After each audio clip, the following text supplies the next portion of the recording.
bentuknya 14 galonnya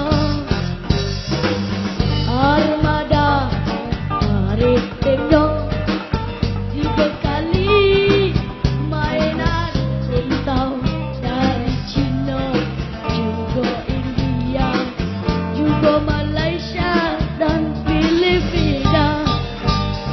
Sriwijaya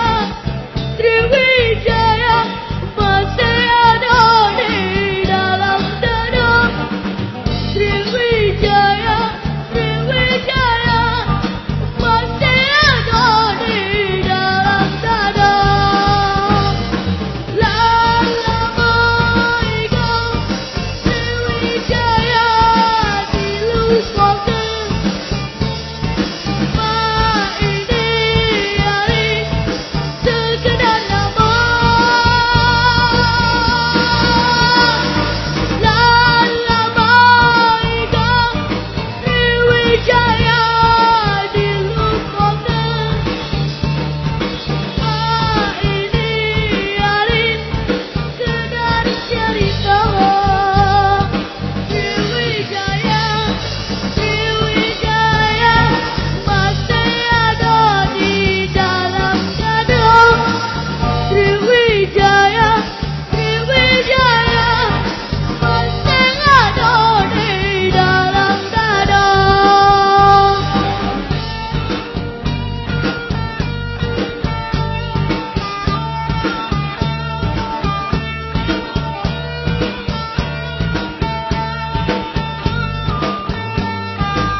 Doan bukit janji bukti berdirinya kerajaan Sriwijaya dapun tahian rajanya 7 abad lamanya Sriwijaya berkuasa dari Yaman sampai Kamboja juga Malaysia dan Filipina.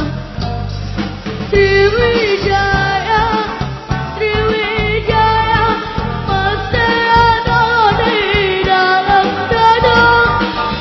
Sriwijaya masih ada di dalam dada. Sungai-sungai kuatnya Borobudur dibangunnya, kota dagang dibentuknya 14 galonnya armada maritimnya dibekali mainan rintau dari Cina juga India belajar sama Dharma Pala. Sriwijaya masih ada di dalam dada.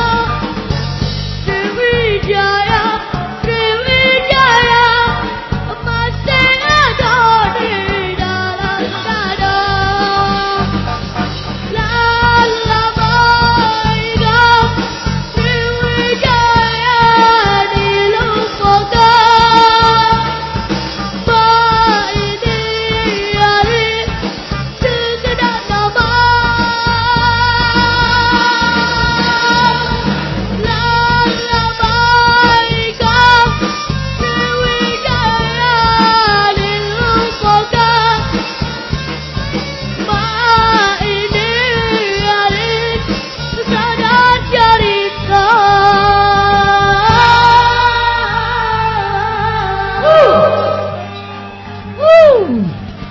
Wah, bukan main.